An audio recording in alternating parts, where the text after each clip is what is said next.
Me voilà face au smoker. Debout, l'arme fermement serrée entre mes mains, je ne ressentais plus la moindre peur.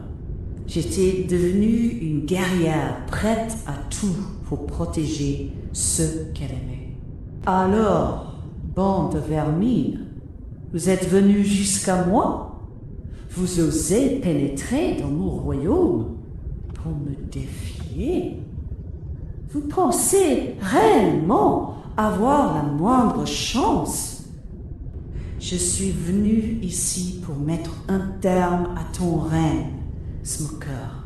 Mais surtout, je suis venu protéger ma fille Clara. Tu lui as fait assez de mal.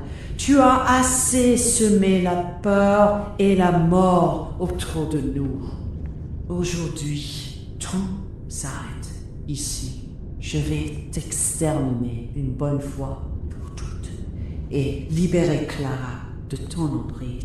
Le smoker éclata d'un rire sinistre. Tu crois vraiment pouvoir me vaincre? Je resserrai ma prise sur mon arme. Je ne suis pas venu croire, Smoker. Je pris une profonde inspiration. Je suis venu te tuer. Un silence glacial envahit la salle. Puis, dans un hurlement de rage, le smoker déchaîna son pouvoir. Les ténèbres jaillirent autour de lui. Je me mis immédiatement en garde. Mes compagnons dégainèrent leurs armes à leur tour. Le sol trembla. Le combat venait de commencer.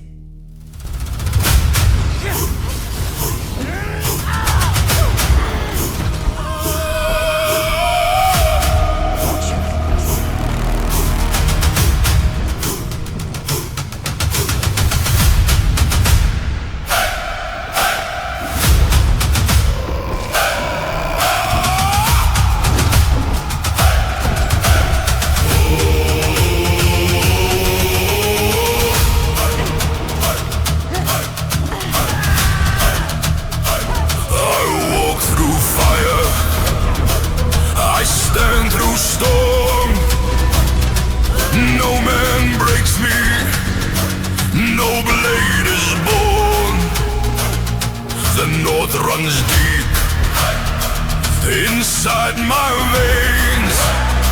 I rise again through blood and pain.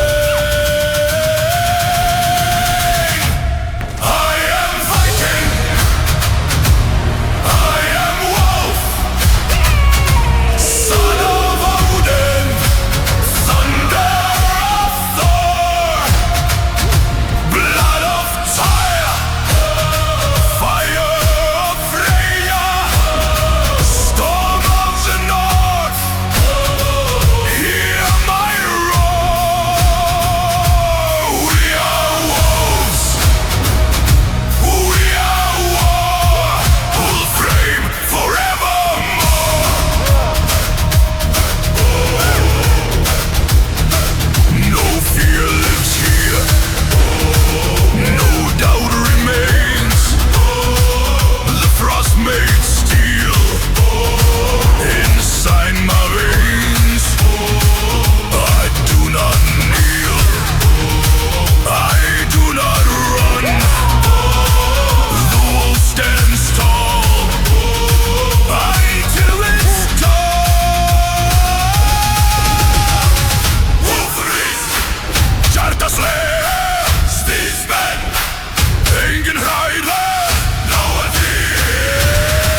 Alors qu'ils quittaient les profondeurs du donjon, Lucie, Astrid et le capitaine Échois reprirent le chemin vers la sortie. Mais à peine eurent-ils franchi les derniers couloirs, qu'Astrid s'arrêta brusquement. « Lucie, viens voir, nous avons trouvé quelque chose. » Au bout de celui-ci se dressait une immense porte de métal. Une lourde grille, haute de plusieurs mètres, renforcée par d'épais barreaux d'acier. Derrière, un géant. Lucie resta immobile quelques secondes. La créature était immense, un véritable colosse à l'allure guerrière, à la peau sombre et au corps couvert de cicatrices. Ses épaules étaient si larges qu'un homme aurait à peine atteint sa poitrine. Astrid, elle-même, contemplait la créature avec stupéfaction. « Par tous les dieux !» murmura-t-elle. Le capitaine Échois serra les dents. « Je n'avais encore jamais vu un être pareil. » Le géant leva lentement la tête. Son regard se posa sur Lucie. « Qui es-tu ? Et que fais-tu enfermé ici ?» Le géant resta silencieux un instant avant de répondre d'une voix grave, profonde, qui résonna dans tout le couloir. « Je me nomme Sir Garok. Autrefois, j'étais le gardien de ce temple, bien avant que le smoker ne vienne en ces lieux. » Son regard s'assombrit. Lorsque le smoker est arrivé, tout fut détruit.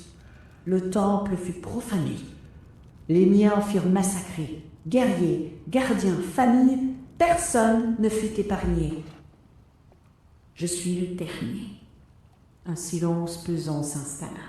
Le smoker m'a laissé vivre, mais seulement pour me faire enfermer ici. Depuis lors, je suis demeuré derrière cette grille, condamné à attendre la mort. Depuis combien de temps es-tu prisonnier ? Sir Garok releva la tête. Assez longtemps pour avoir oublié le visage des miens. Lucie resta silencieuse quelques secondes. Si je te libère, que feras-tu ? Le géant la fixa droit dans les yeux. Je vous servirai. Astrid arqua un sourcil. Nous servir ? Sir Garok acquiesça. J'ai consacré ma vie à protéger ceux qui m'étaient confiés. J'étais le gardien de ce temple. Aujourd'hui, ce temple n'est plus qu'une ruine. Il regarda Lucie. Libérez-moi, et je deviendrai le gardien de votre royaume. Lucie eut un léger sourire. Je n'ai pas de royaume. Le géant sembla surpris. Sir Garok, je peux te libérer, sans rien exiger de toi. Tu es libre de partir où bon te semble. Tu n'es pas obligé de me servir. Le géant secoua lentement la tête. Non. Sa voix était calme, mais déterminée. Vous ne comprenez pas. Garder, protéger, voilà ce que je suis. Toute ma vie, j'ai été un gardien. C'est la seule voie que je connaisse. Si je ne peux plus protéger personne, alors je n'ai plus de raison de vivre. Lucie resta silencieuse. Mourir sans avoir quelqu'un à protéger serait pour moi le plus grand des déshonneurs. Alors, si vous acceptez de me libérer, permettez-moi de consacrer le reste de ma vie à la protection de votre demeure. Très bien, Sir Garok. Elle posa la main sur la serrure. Je te libère. Sir Garok se redressa. Même libéré de ses chaînes, il semblait encore plus imposant. À compter de cet instant, je vous jure fidélité.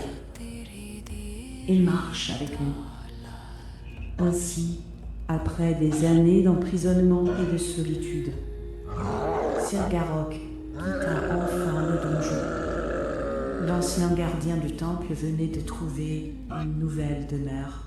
Et désormais, il avait de nouveau quelque chose à protéger.